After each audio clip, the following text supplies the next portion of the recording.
السلام علیکم۔ آج پوری دنیا میں غزہ کے فلسطینیوں پر اسرائیل کے ظلم و ستم نے غم و غصہ پیدا کر دیا ہے۔ یہ اسرائیلی ظلم ایسے ہی نہیں ہوا ہے، اسے ایک چانس مل گیا ہے اپنے ہزاروں سال پرانے منصوبے پر عمل کرنے کا۔ آج اسی پر بات کریں گے، ویڈیو آخر تک ضرور تھے۔ دراصل اسرائیل کا منصوبہ ہیکل سلیمانی کی تعمیر۔ ہیکل سلیمانی در حقیقت ایک مسجد یا عبادت گاہ تھی جو حضرت سلیمان علیہ السلام نے اللہ کے حکم سے جنات سے تعمیر کروائی تھی تاکہ لوگ اس کی طرف منہ کر کے یا اس کے اندر عبادت کریں۔ ہیکل سلیمانی کی تعمیر سے پہلے یہودیوں کے یہاں کسی بھی باقاعدہ ہیکل یا معبد کا نہ کوئی وجود اور نہ اس کا کوئی تصور تھا۔ اس قوم کی بددعاؤں والی خانہ بدوش زندگی تھی۔ ان کا ہیکل یا معبد ایک خیمہ تھا۔ اس خیمے میں تابوت سکینہ رکھا ہوتا تھا جس کی جانب یہ رخ کر کے عبادت کیا کرتے تھے۔ کئی روایات کے مطابق یہ تابوت جس لکڑی سے تیار کیا گیا تھا اسے شمشاد کہتے ہیں اور اسے جنت سے حضرت آدم علیہ السلام کے پاس بھیجا گیا تھا۔ یہ تابوت نسل در نسل انبیاء سے ہوتا ہوا حضرت موسیٰ علیہ السلام تک پہنچا تھا۔ اس مقدس صندوق میں حضرت موسیٰ علیہ السلام کا عصا، من و سلوہ اور دیگر انبیاء کی یادگاریں۔ یہودی اس تابوت کی برکت سے ہر مصیبت و پریشانی کا حل لیا کرتے تھے۔ مختلف اقوام کے ساتھ جنگوں کے دوران اس صندوق کو لشکر کے آگے رکھا کرتے تھے اور اس کی برکت سے دشمن پر فتح پایا کرتے تھے۔ جب حضرت داؤد علیہ السلام کو بادشاہت عطا ہوئی تو آپ نے اپنے لیے ایک باقاعدہ محل تعمیر کروایا۔ ایک دن ان کے ذہن میں خیال آیا کہ میں خود تو محل میں رہتا ہوں جبکہ میری قوم کا معبد آج بھی خیمے میں رکھا ہوتا ہے۔ یہ بائبل کی روایت ہے۔ جیسے بائبل میں ہے، بادشاہ نے کہا، میں تو دیودر کی شاندار لکڑی سے بنے ہوئے ایک محل میں رہتا ہوں مگر خداوند کا تابوت ایک خیمے میں پڑا ہوا ہے۔ بائبل کے چیپٹر سموئیل میں یہ لکھا ہے۔ چنانچہ آپ نے ہیکل کی تعمیر کا ارادہ کیا اور اس کے لیے ایک جگہ کا تعین کیا۔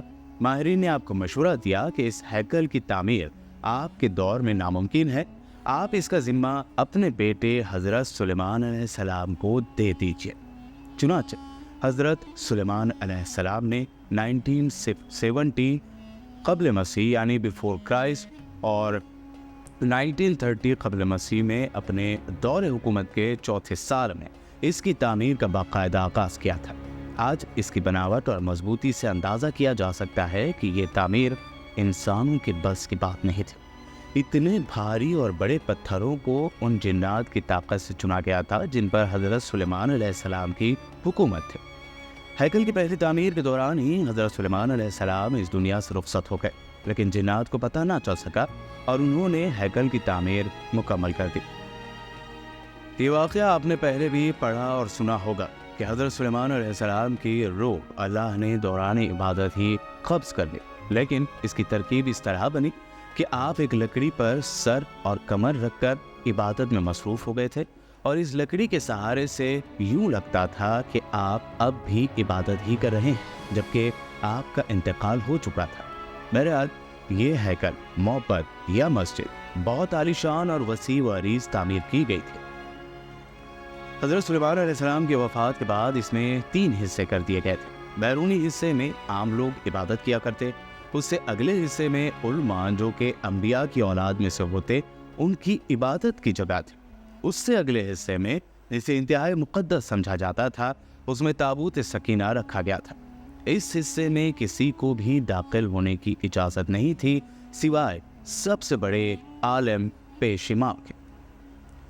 پھر وقت گزرتا رہا، اس دوران بنی اسرائیل میں پیغمبر مبعوث ہوتے رہے، یہ قوم بد سے بدتر ہوتی رہے، یہ کسی بھی طرح اپنے گناہوں سے توبہ تائب ہونے یا ان کو ترک کرنے کے لیے تیار نہیں تھے۔ یہ ایک جانب عبادتیں کیا کرتے، دوسری جانب اللہ کے احکام کی صریح خلاف ورزی بھی کرتے رہے۔ ان کی اس دوگلی روش سے اللہ پاک ناراض ہو گیا۔ ان کے پاس ایک بہت بڑی تعداد میں انبیاء بھی بھیجے گئے لیکن یہ قوم سدھرنے کو تیار نہ تھے، حتیٰ کہ ان کی شکلیں تبدیل کر کے بندر اور سور تک کی بنائی گئیں، لیکن یہ گناہوں سے باز نہ آئے۔ تب اللہ نے ان پر لعنت کر دی۔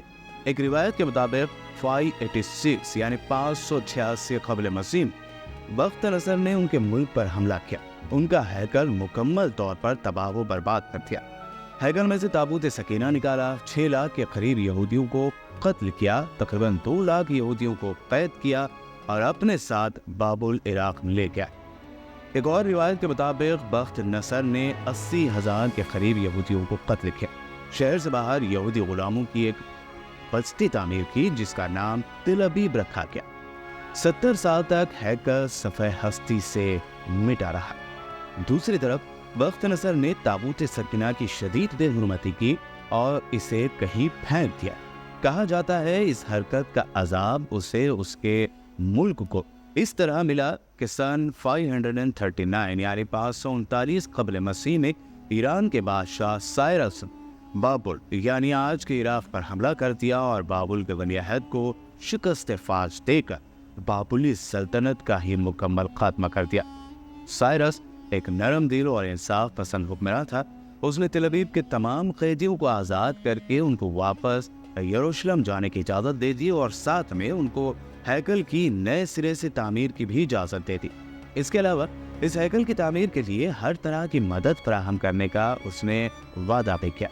چنانچہ ہیکل کی دوسری مرتبہ تعمیر 537 یعنی 537 قبل مسیح میں یعنی بیفور کرائسٹ میں شروع ہوئی، لیکن تعمیر کا کام سر انجام دینے والوں کو اپنے ہم وطن دشمنوں کی اتنی زیادہ مخالفت کا سامنا کرنا پڑا کہ تعمیراتی کام جلد ہی عملی طور پر بند ہو گیا اور دارا یا دیریس فرسٹ کے دور حکومت تک مداخلت ہی کا شکار رہا۔ اس کی حکمرانی کے دوسرے سال میں حضرت زکریا علیہ السلام نے وہاں کے گورنر زروبابل اور سردار کاہن یوشع کی حوصلہ افزائی کی کہ وہ ہیکل کی تعمیر ثانی یعنی دوسری مرتبہ ہیکل کی تعمیر کی دوبارہ کوشش کریں۔ انہوں نے پازیٹیو ری ایکشن دیا اور پوری قوم کی پرجوش تائید اور ایرانی حکام اور بذات خود بادشاہ کے وعدے و سرپرستی سے ہیکل سلیمانی اپنی اضافی تعمیرات 4.5 سال کے اندر میں پائے تکمیل کو پہنچا یعنی کمپلیٹ ہوا۔ لیکن اس مرتبہ اس میں تابوت سکینہ نہیں مل سکا۔ اس کے بارے میں آج تک نہیں معلوم ہو سکا کہ بخت نصر نے اس کا کیا کیا۔ کچھ لوگوں کا کہنا ہے کہ اس مقدس صندوق کی مزید توہین سے بچانے کے لیے اسے اللہ پاک کے حکم سے کسی محفوظ مقام پر معجزانہ طور پر چھپا دیا گیا جس کا کسی انسان کو علم نہیں، لیکن یہودی اس کی تلاش میں پورے کرۂ ارض کو کھود ڈالنا چاہتے ہیں۔ آج بھی یہودی اس کی تلاش کر رہے ہیں۔ ایک اور دلچسپ بات، عام طور پر تاریخ داں ہیکل کی 2 دفعہ تعمیر اور 2 دفعہ تباہی کا ذکر کرتے ہیں۔ تاریخ کے مطالعے سے ایک بات یہ سامنے آئی کہ ایسا نہیں، اس ہیکل کو 3 مرتبہ تعمیر کیا گیا، لیکن اس کے ساتھ بھی ایک دلچسپ کہانی وجود میں آئی۔ ہیروڈس بادشاہ جو کہ حضرت عیسیٰ علیہ السلام کی پیدائش سے چند سال پہلے کا بادشاہ ہے، اس نے جب اس کی بہتر طریقے سے تعمیر کی نیت کی تو یہودیوں کے دل میں ایک خوف پیدا ہوا کہ اگر اسے نئے سرے سے تعمیر کے لیے گرایا گیا تو پھر یہ دوبارہ تعمیر نہیں ہوگا۔ ہیروڈس نے ان کو بہلانے کے لیے کہا کہ وہ صرف اس کی ریکنسٹرکشن یا مرمت کرنا چاہتے ہیں، اسے گرانا نہیں چاہتے۔ چنانچہ سن 19 قبل مسیح یعنی عیسیٰ علیہ السلام کی پیدائش سے 19 سال پہلے اس نے ہیکل کے ایک طرف کے حصے کو گرا کر اسے تبدیلی کے ساتھ اور کچھ ایکسپینشن کر کے تعمیر کروایا۔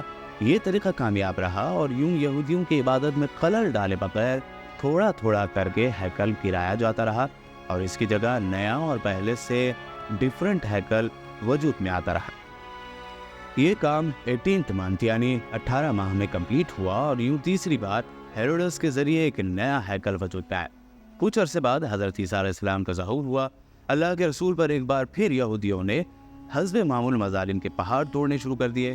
دراصل وہ اپنے مسیحا کے منتظر تھے جو دوبارہ آ کر ان کو پہلے جیسی شان و شوکت عطا کرتا۔